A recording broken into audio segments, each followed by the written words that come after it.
সুনাম করবে।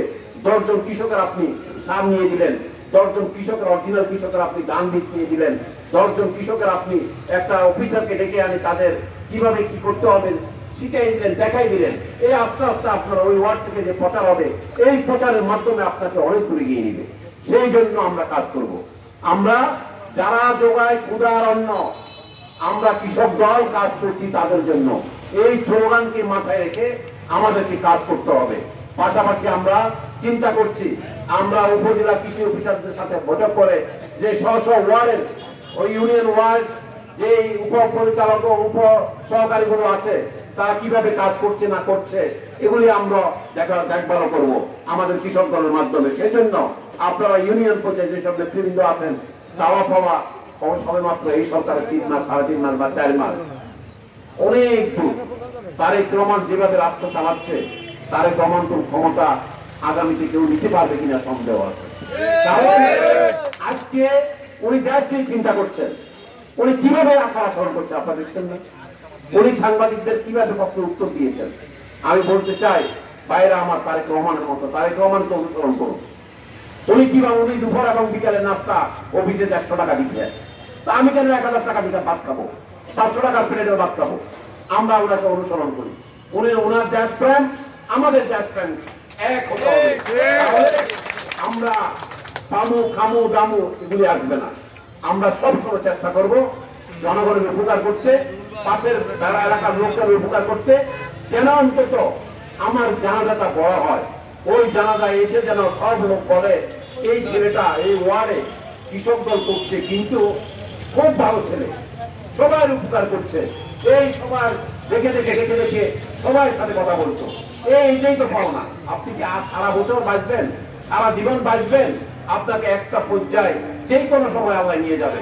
ওই নিয়ে যাওয়ার পথে যদি আপনার যেখানে জানাজা পড়বে, ওই জানাজা যদি মানুষ অন্তর থেকে আপনাকে যদি ভালো বলে, ওটি আপনার কবরে শান্তি পাবে।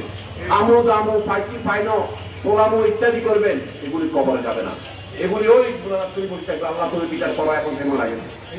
সুতরাং আমি কৃষক দলের ভাইদের উদ্দেশ্যে বলবো, নেতৃবৃন্দ আছে এখানে, আমাদের মাননীয় মন্ত্রী মহোদয় ইতিমধ্যে অনেক কাজ করেছেন, অনেক কাজ করবেন। কাজ শোনাকালী বাকি থাকবে না, আপনাদের দিকেও তাকাবে। এখানে নেতৃবৃন্দ যারা আছেন, এই নেতৃবৃন্দর মাধ্যমে যার যার অবস্থান থেকে আপনাদেরকেও বিভিন্নভাবে বরাদ্দ দেওয়ার ব্যবস্থা করবে। কারণ আন্দোলন 28 অক্টোবরের পরে বিশেষ করে আন্দোলন সংগ্রামে আপনারা অনেক ভূমিকা রেখেছেন। আপনারা এই 3 যুগে অনেক বাধা বিঘ্ন অতিক্রম করেও আপনারা চলে গেছেন। এইগুলো ওনাদের নলেজে আছে, আর আমাদেরও নলেজে আছে। সুতরাং রাজনীতি অব্যাহত করুন। আমাদের বিরুদ্ধে কে কথা বলছে তার সাথে দাঁড়িয়ে যান। তারেক রহমানের পক্ষে কথা বলুন, তারেক রহমানের ভালো কাজগুলো তুলে ধরুন। তারেক রহমান কি করছে, আমাদের নেতারা কি করছে, এই কথাগুলো তুলে ধরুন। আমাদের বিরুদ্ধে আপনারা জানেন ভোটের আগেও অপপ্রচার করছে, আর এখনো ভালো ভালো কাজগুলো অপপ্রচার করে যাচ্ছে।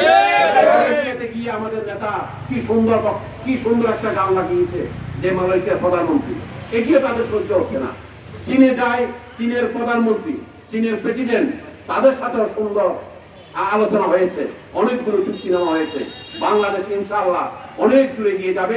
অর্থনৈতিক ভাবে বাংলাদেশ স্বাবলম্বী হবে, কর্মসংস্থান হবে, কলকারখানা হবে। এগুলি নিয়ে আমাদের নেতা বা আমাদের প্রধানমন্ত্রী তারেক রহমান কাজ করছে। সুতরাং এই এলাকাতেও যে মাদক এবং কিশোর গ্যাং এর সাথে যারা জড়িত তাদেরকেও হুঁশিয়ারি করে দেন, যেই দিন কাজ করবে তারও পিঠের চামড়া থাকবে না, তারও পিঠের চামড়া থাকবে না। সুতরাং মাদক এবং কিশোর গ্যাং নিয়ে সরকার কাজ করছে এবং তাদের লিস্ট করা হচ্ছে। আমরা বলতে চাই শান্তি, উন্নতি, উন্নয়ন, কলকারখানা চাকরি করব এবং বেকারত্ব দূর হবে, এটি তারেক রহমান চিন্তা ভাবনা তার মাথায়। সুতরাং এই কাজগুলো অব্যাহত রাখার জন্য আমরা যারা কৃষক দলের নেতৃবৃন্দ আছি, আমাদেরও কাজ আছে। আমাদের দলের সুনাম জায়গায় জায়গায় বসে সুনাম, ছোট ছোট